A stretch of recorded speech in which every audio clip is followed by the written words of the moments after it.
మనకి కనిపించడం లేదు అంటే మన కన్ను చూడలేకపోతోందని అర్థం, లేదని కాదు.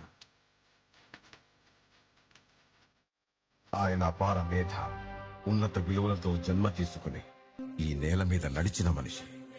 అతను చెప్పిన ధర్మం మతం కాదు, మన జీవితం.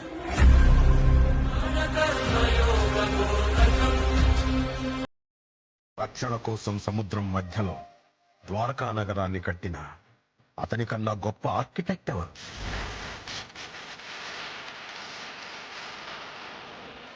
చూపుతోనే మనసులోని మాట చెప్పే అతని కన్నా గొప్ప సైకాలజిస్ట్ ఎవరు? నిత్యారోగ్యంతో ఉండే సూచనలు చెప్పిన అతనికి మించిన డాక్టర్ ఎవరు? ధర్మం కోసం యుద్ధం చేయమని చెప్పిన అతన్ని మించిన వీరుడెవరు? కరువు కష్టం తెలియకుండా చూసుకున్న అతన్ని మించిన రాజెవరు? హోమయాగాలతో వర్షం తెప్పించిన అతనికన్నా ప్రకృతిని అర్థం చేసుకున్న క్లైమటాలజిస్ట్ ఎవరు?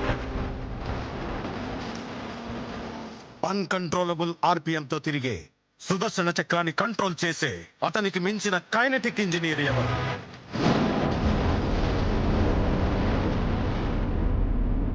అతనొక ఫైటర్.